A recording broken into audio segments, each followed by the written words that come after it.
Hey guys, what's up? Welcome back to the channel. It's Cynicalex, and today with Endgame just around the corner, I know we're going to get a huge influx of new players and probably an influx of returning players who may want to start brand new accounts depending on what I'm about to say.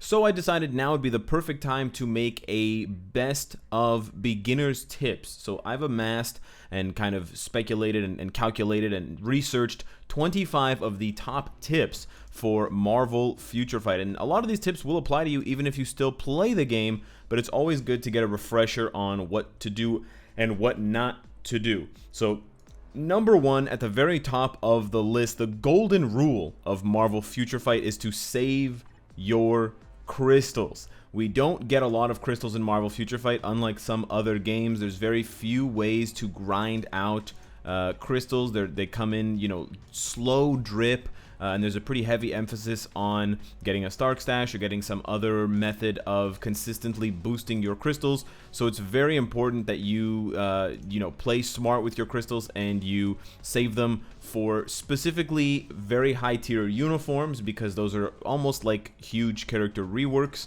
And also deluxe packs, which gives you, infinite farming, as well as a set 6-star character that you can then take to tier 2, infinite biometrics for that character, so on and so forth. It lets you more wholly complete out the epic quest that it's tied to.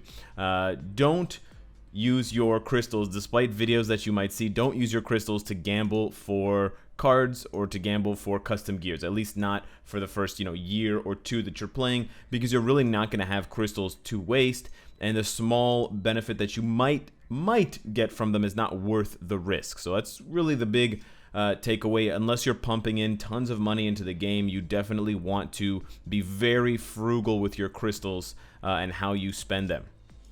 The second tip that I have is to start off strong. The game throws a lot of new characters at you when you first start, so it's very important to do your research and to choose the right characters to start off your game, because that will make a huge difference between your progression being sort of smooth all the way up to sort of mid-level end game content versus being a complete fucking rocky road that might end up in you quitting the game because you're so frustrated because you decided to choose Blade as your hero's journey. So a couple of just tips that I have for you. Morgan Le Fay is a very good hero's journey character. I choose her for the hero's journey because she's going to give you additional resources like the masteries that will allow you to get her up and not use your universal Norn stones, which is, you don't need to know the exact specifics of it, but it's basically a little bit more value. She's also a villain, which makes her a little bit easier to tackle the first few stages of Shadowland if you get unlucky with villain stages after stage 3 or stage 4. For your 6-star selector, you definitely want to go with Sharon Rogers. She's an excellent character. I'd say a little bit weaker than Morgan Le Fay without a uniform, so you definitely need to get Dark Star armor, but again, I told you guys to save your crystals, so it's a little bit difficult to put Sharon ahead of Morgan, considering one needs a uniform and one doesn't. For your premium 6-star selector, which lets you choose normally paywall characters that require real money to obtain, I would get Luna Snow. She's the most powerful, probably the most powerful tier 1 character in the game. For your 3 free bio subscription days that you get, and I'm pretty sure you still get them, I would recommend getting Ghost Panther on one of your days. I would recommend getting Nick Fury, the base look for him, on another one of your days. And with the final day, I would recommend getting the big purple robot. Where you at, dog? Sentinel. Very good leadership. And again, another villain to start putting you towards Shadowland content. Other strong 6-stars that you can consider, Iron Hammer is very, very good, and a strong tier 2, if you get a tier 2 selector, is Shuri. Very, very good standalone character. Also an amazing buff. She'll, flexibly buff both Morgan Le Fay, Sentinel, and all of your heroes as well. Tip number 3, the third tip that I have, is to complete the story mode to unlock the rest of the game. And this is kind of a tip that has an exception. I say complete the story mode to unlock the rest of the game because you genuinely have to do that. Most of the game content is locked behind completing certain story mode chapters. So get to chapter, I think it's like 10.8 in order to unlock World Boss, get to chapter 12.8 to unlock something else, and so on and so forth. However, don't bang your head against the wall trying in vain just clearing story mode and ignoring all other game content. Do as much game content as you can. Story mode is honestly not very good for farming at all. It doesn't even give very good biometrics compared to things like the epic quest tracking missions. So there's definitely better ways to get bios. Even World Boss Invasion is a better way to get bios, but it's just necessary. It's kind of like your first step. So don't emphasize story mode, but know that you just need to get through it once. You need to get through the gauntlet once to unlock the rest of the game modes and the rest of the important stuff, and then just do that and ignore story mode unless you need biometrics desperately. The fourth tip that I have for you is to join an alliance early and make sure that it's an active alliance. And this is a difficult tip to kind of follow through on, so I would recommend enlisting the help of good old-fashioned internet. I'm talking Reddit for the recruitment sub forum for Marvel Future Fight. I'm talking go on the Reddit Discord and go to the Marvel Future Fight component. You can go on my Discord. There's a Marvel Future Fight Alliance board where you can post that you're looking for a group, or if you have an alliance and you're looking for active members, you can also post an advertisement there with your banner or whatever it has. You can use line chat and you can join different groups. You can go on Facebook and join Facebook groups for Marvel Future Fight. Look for an active alliance. It's really important. It's going to make you enjoy the game more, and it's also going to give you insane bonuses to all of your characters that are, you know, invaluable, not to mention a store where you can purchase biometrics, and especially when there's double donation going on, you can get a lot of additional amazing items daily like hidden tickets and boost points.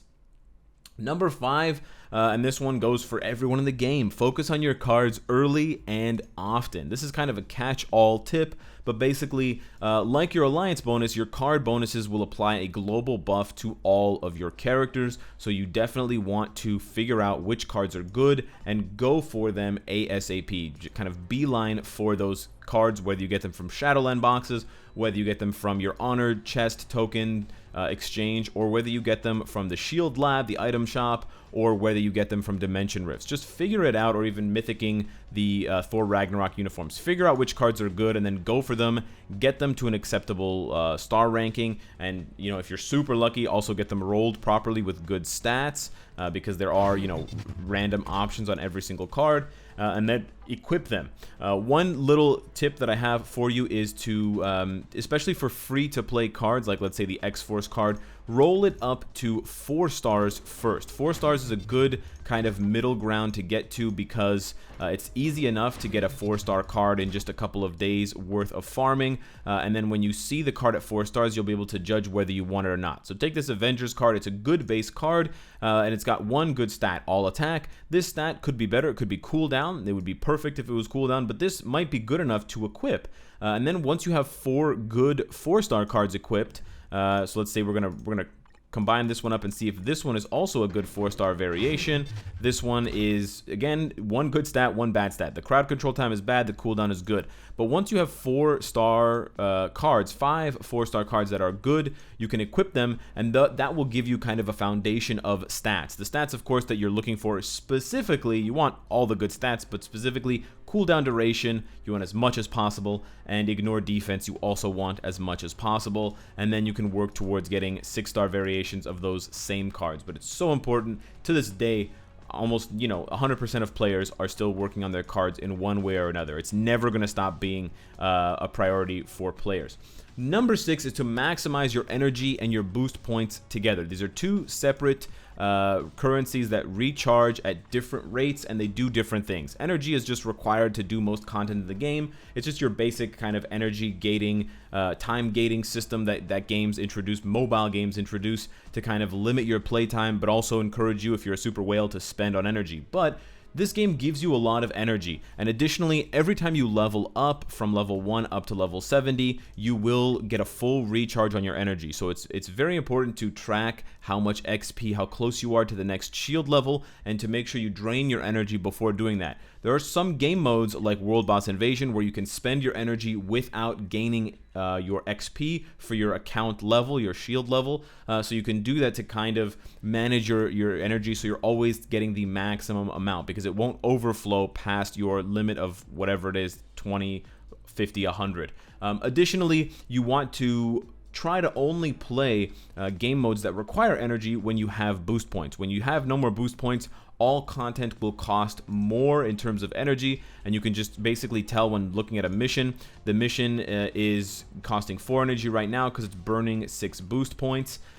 If I have 0 boost points, this will jump up to, I believe, 6 or 8 cost, so it'll be up to double the amount of energy. which in that case it's half as effective. So you do need to learn how to manage these two resources carefully. And then learning, you know, all the different ways to get energy, daily logins, getting friend assemble points to convert those into more energy. Your alliance shop can also be used to purchase 75 energy per day. You have all of your daily challenges that you can complete. You have your daily trivia that you can complete. There's tons of ways to get additional energy in the game, and you need to learn all of the ways to do that, and then you need to maximize and kind of organize and ration out proportionally how much energy you're going to use for different things. Tip number 7 is to collect as many crystals as you can. Now this might seem obvious. Tip number 1 was save your crystals, but there's a few things you can do specifically that will net you more crystals faster. So you can either do these as they come along, or you can save up a bunch of them and then rank them all, like do them all one right after another to quickly collect a bunch of crystals.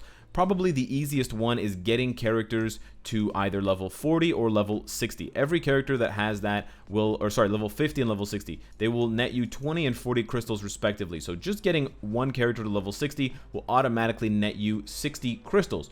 So if you save up 10 characters that way, you can easily crack 600 crystals. And then you can also wait for crystal spending events to maximize the amount of return you get. Additionally, and I just needed to put this in as a tip because it can't go anywhere else, make sure you do these forum achievements. It'll net you thousands more crystals. As you can see here, this is the largest source of single achievement crystals in the game, and then it's just having 50 Facebook friends. So like I said before, for the Alliance, join a Facebook group, add people on there, and if they have their Facebook synced to their account, it'll count as a Facebook friend. You don't have to add them in-game as an in-game friend. You just have to have them on Facebook, and they have to be playing the game, and you're playing the game, and then it'll just automatically register, and then you can cash open those whatever 1,000 crystals or however much it is, and that's a huge help for you at the start. Tip number 8 is to maximize the number of free characters that you get, and you should definitely combine this with tip number 2 to get a strong start, because there's lots of characters that you'll get for free that you shouldn't choose from the selectors or from the hero's journey, because then you're being less efficient. Because for most of these characters that you get for free, once you get them for free, you're not going to get them again, and if you already have them, you get nothing. There's no reward for already having the character. So in the case of legendary battles, start them all when you open up your account, or if you've just been playing for a few days, and you'll get a 6-star version of Thor for this one, Black Panther for this one, Spider-Man for this one, Ant-Man for this one, and Captain Marvel for this one. So you shouldn't choose any 5 of those characters for any other in-game content, because you'll automatically get a free 6-star version. Additionally, once you complete chapter, I think it's 1.5, so mission 1.5, you will automatically get a free 3-star character. So you can then go to a tier list or go to a guide to see which 3-star character is good enough to choose. Then also, when you lose your first story mission, and you'll either lose eventually or you'll purposely lose, I mean let all your characters die on a story mission, you will be given the first time a free 4-star character from a set list of characters. I think War Machine or Winter Soldier is the best choice from that 4-star list. Also, when you complete Chapter 13, which again is going to come at least a few months into your gameplay, you will get a free 6-star Blue Marvel.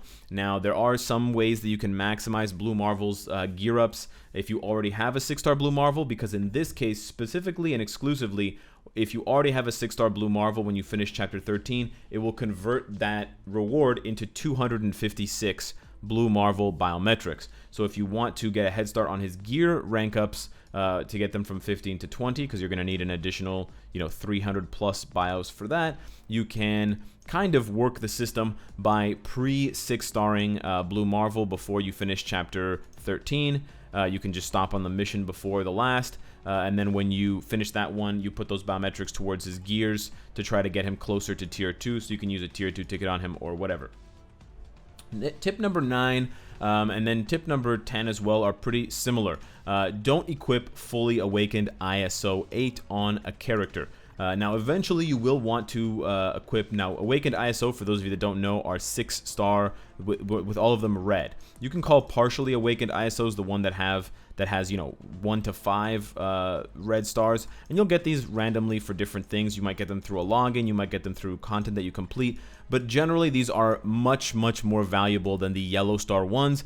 They're much harder to obtain the red star variation. So as you can see, even on my account, I save as many of the red starred ones as I can.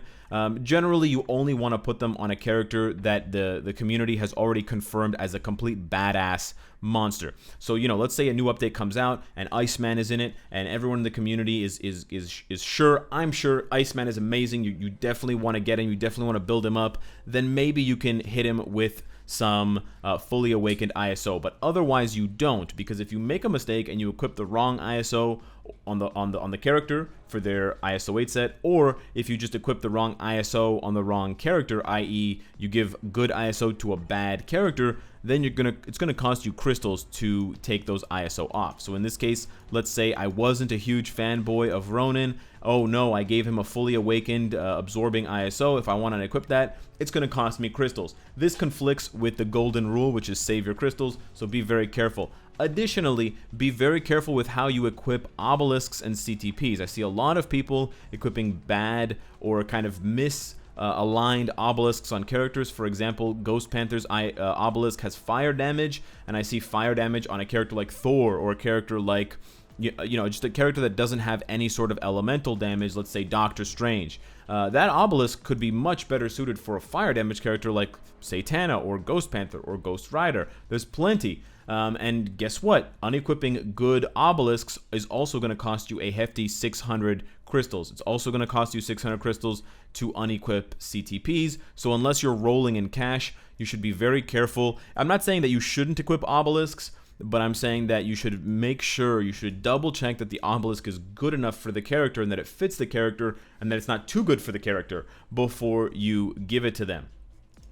Number 11, similar to number 10, don't rush to equip CTPs. I see a lot of players, they get their first native tier 2 like Quicksilver, they get their first CTP, it's a CTP of Transcendence from hidden tickets, and they said, okay, this is my most powerful obelisk, this is my most powerful CTP, I'm going to give it to my most powerful character, who in this case is Quicksilver. And then they give it to Quicksilver, and then a couple months later they chat up with me or they talk to someone else, and that person looks at their account and they say, what are you doing? CTP of Transcendence on Quicksilver, that's a bad move.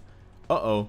Well, there you go. You're either going to have to delete the CTP and lose it forever by overwriting it with an obelisk or another CTP, or you're going to have to fish out those 600 crystals. Now, I know there's this idea of wanting to use what you have and not, you know, just wasting what you, like Cynicalex, why do you have all these CTPs in your account? Why don't you give them to characters? They're just sitting there doing nothing.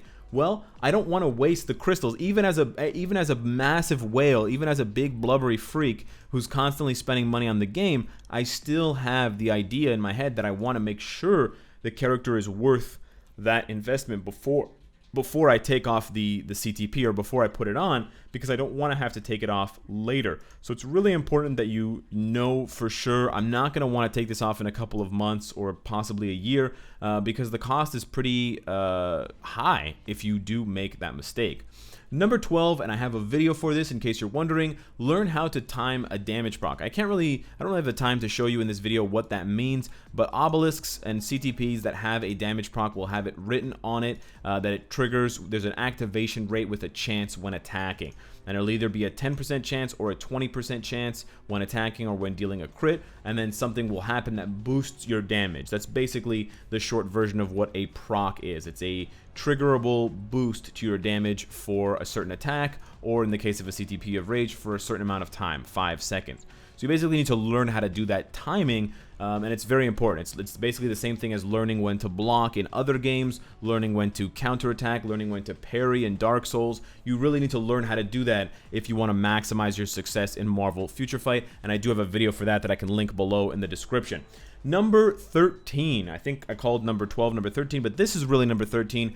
Use clear tickets as a last resort and not as a first option, and I'm seeing a lot more of this now, so I bring it up. Clear tickets are a limited resource that the game gives you to rush through the content that you've already completed. It's not available for all content, but for content that it is available for, let's say special missions, once you've completed it 3 stars on any one of the missions, so I haven't completed this on 3 stars, so I have no clear option, but if you go over to the mission that I have cleared, I can clear ticket it. Now in this case, it is a good idea to use clear tickets in specific situations, but the majority of the time, you should only use it when you're in a rush, whether you slept in and you don't have enough time to play, or your day is going to be busy, you're going to get on a flight, you're not going to have Wi-Fi, you're going camping with the family, you want to use clear tickets. But I see a lot of players who just don't want to play the game for very long, so they rush through all the content, clear ticketing everything, and just playing the few game modes that they have to manually play, like Legendary Battle, Villain Siege, World Boss,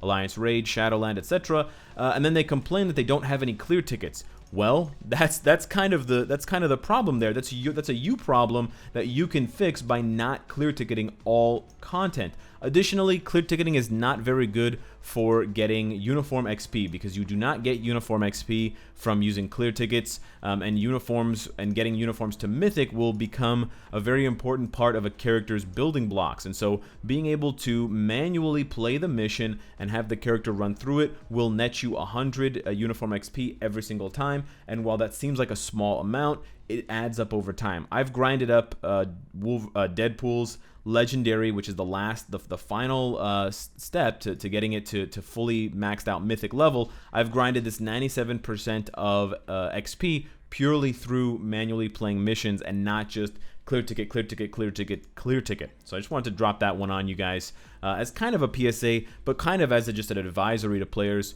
who are a bit too lazy, I guess. Number 14 is to play every game mode every day. Now this goes out more so to newer players, but as soon as you unlock a game mode from story missions, please do your best to play it and try to complete it. There's so many different game modes in Marvel Future Fight, and you should try to play them all. I know it seems daunting at first and the game throws a lot at you, but you will progress a lot faster, and a lot of these game modes that you're playing for the first time or the second time that take a long time to complete will end up being kind of reflex missions that you finish in just a few seconds. But I see a lot of players, they start with the story mode, they just do the story mode and they stop for the day. Oh, I ran out of energy, story mode's gone, I'm done. What about Villain Siege? What about Timeline Battle? There's all these game modes that don't require energy that you could be doing. What about Legendary Battle? There's so much more to do in the game, co-op mode.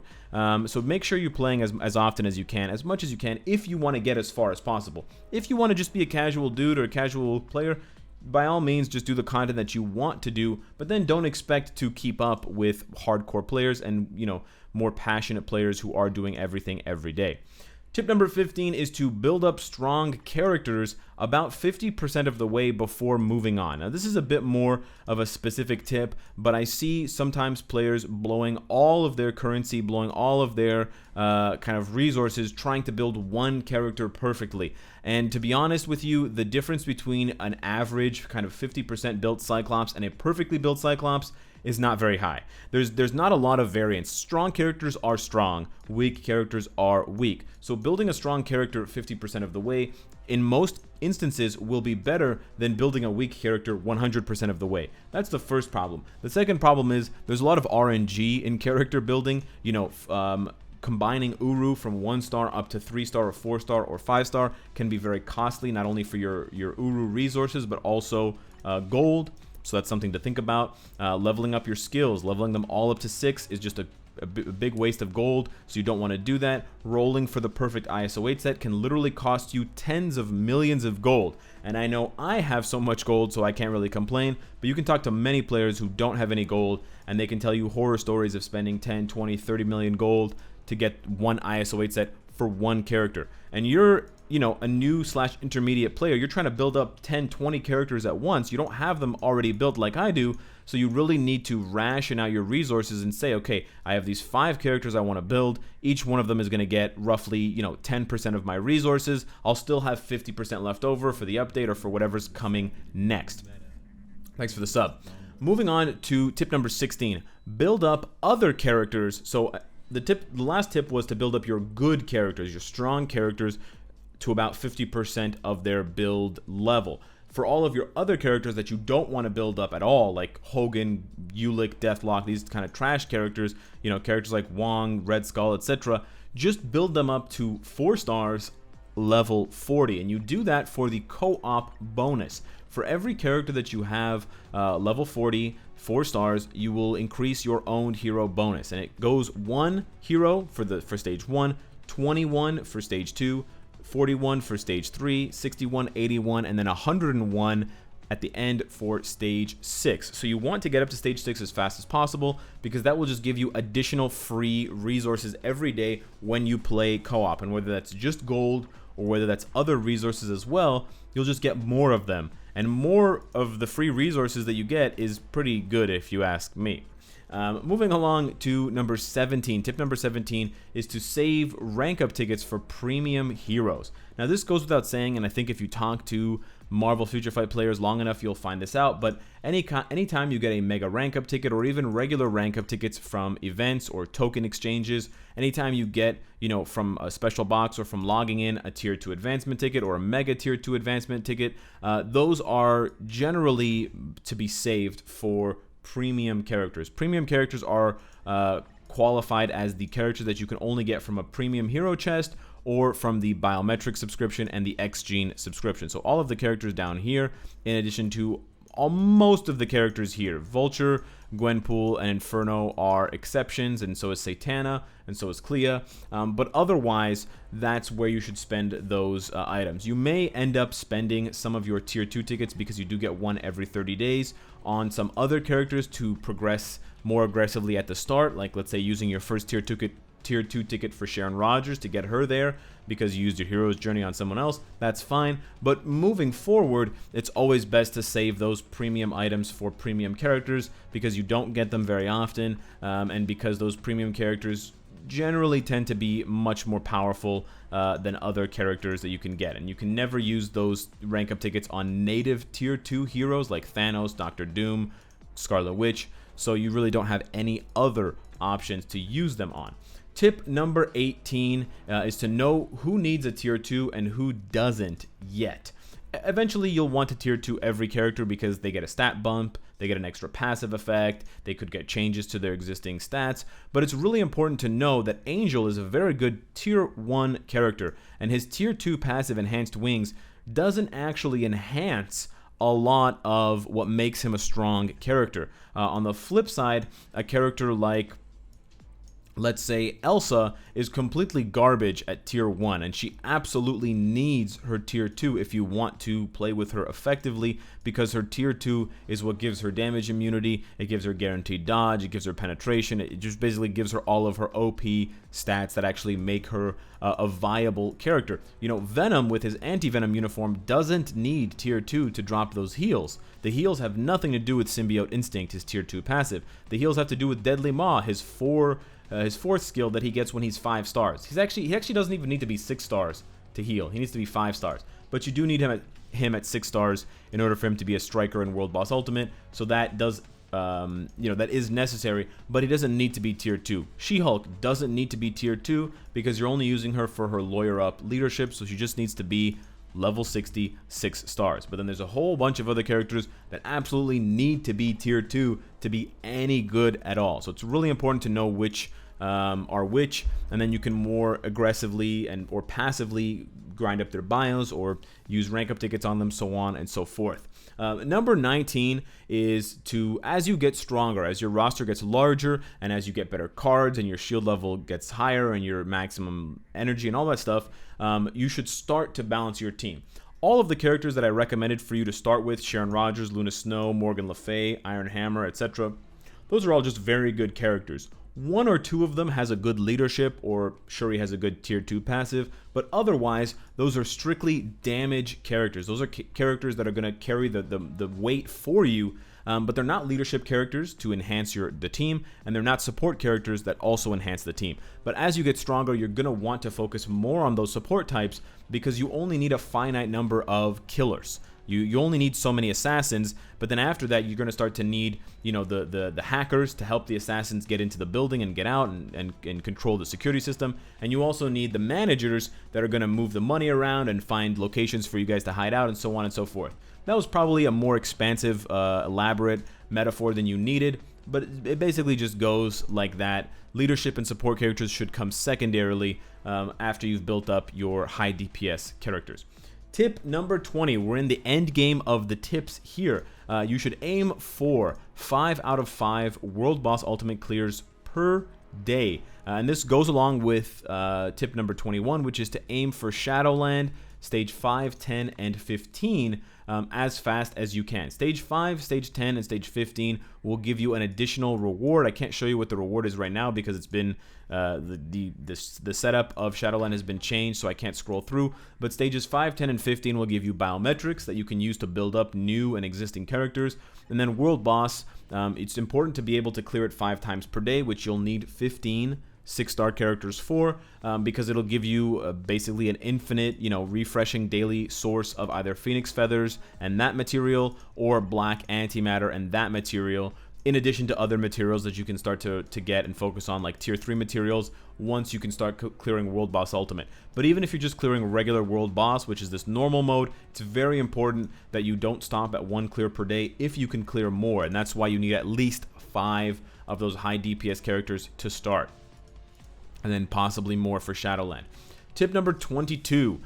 This one is a bit of a self-plug, but it's also a plug for all the content creators out there making content, whether it's text-based stuff on Reddit or it's video content that we have a lot of now on YouTube and other platforms. Look for guides, look for YouTube content if you get stuck or if you want to improve more. If you just want to be a casual player, there's no need to kind of go outside of your base of knowledge. But if you want to become competitive, if you like the game and you want to make the most out of it, then you definitely can't learn everything on your own. There's plenty of things that I learned from talking to other people. There's even more things that I learned from making mistakes and having to redo them. And so you can avoid all my mistakes and all of everybody else's mistakes if you go out there and you find that content, you watch my YouTube channel, you subscribe, and you check out other people's YouTube content, because there's a lot of great stuff, and there's actually more now than ever, which I'm really happy to say. Tip number 23 is pretty straightforward. Start all 4 epic quests simultaneously. There's no penalty. There's no punishment for starting them all at the same time. You're going to get stuck on all 4 of them eventually. It's impossible not to. And some of them will seem easier than others at different points. But just get as far as you can and then slowly chip away at each one. You may even find that some quests will line up their requirements. You know, like 2 of the different epic quests will be on the same part where it says clear Villain Siege once, and you go and clear Villain Siege once, bam, you just unlocked 2 different epic quest missions for 2 different stages. So that's really important to do, and it's a bit of a no-brainer, but I still see people not doing that.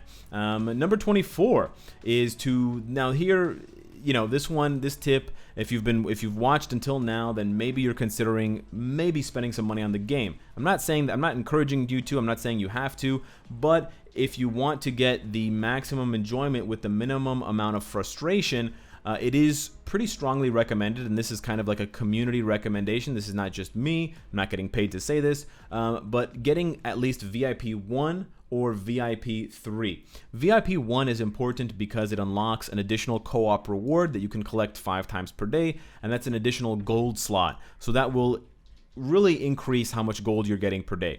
VIP 3, on the other hand, will introduce something called tag healing. And what that means is when you have 3 characters on your team and one of them gets damaged, let's say Moon Girl takes a lot of damage, I switch to Crystal, Moon Girl will heal, I think it's 15% of her HP. And as you get higher in VIP, that heal goes up to 50%, but even just a small heal will really help you, especially with content like Shadowland, where you can cycle through characters because you have, you know, you don't have an unlimited amount of time, but you have at least 3 minutes, which seems like an unlimited amount of time, or even World Boss, where you have 5 minutes to complete the stage, and you can then kind of manage your roster a little bit more efficiently. You can always look for things like Google Rewards, which asks you to complete surveys, and you can get some free money, in a sense, free kind of credit to put towards Google Play purchases, and you can use that to get something like a Stark Stash or whatever that will quickly bump your VIP level up to 1 or 2 to 3. The final tip that I have for you, tip number 25, I've already kind of mentioned it. Don't upgrade all of your skills to level 6. I've covered this in many videos, and I still see plenty of comments on it. Basically, the way that it's suggested, that the logic is that skills that give you some sort of effect, whether it's a boost to your energy attack or a boost to your defense with a guard hit or an immunity, those skills should be bumped up. But skills that just have vanilla text like this, where it's just damage and then additional damage, those can be skipped. You can either leave them at level 1 or you can leave them at level 3. Level 3 is the agreed upon sort of logical conclusion because it only costs 150,000 gold to get a skill from level 1 to level 3. But getting a skill from level 3 to level 4 costs 200,000 gold. So it costs more to go from 3 to 4 than it does to go from 1 to 3. So that's why most of the veterans in the game and most of the players that understood this have agreed that it's better to just stop at level 3 and then just save your gold for other things, because trust me, you're definitely going to need it. So hopefully all of these tips are helpful to you guys and you get a head start and you can jump into Marvel Future Fight with an advantage over other players who don't follow these tips, and then you can have more fun in the game and you can dominate and you can get to the even better and more fun parts faster. Hit me up, let me know what you think, Twitter, Discord, etc. And of course, if you like what you see, I hope to see you again tomorrow. Take care.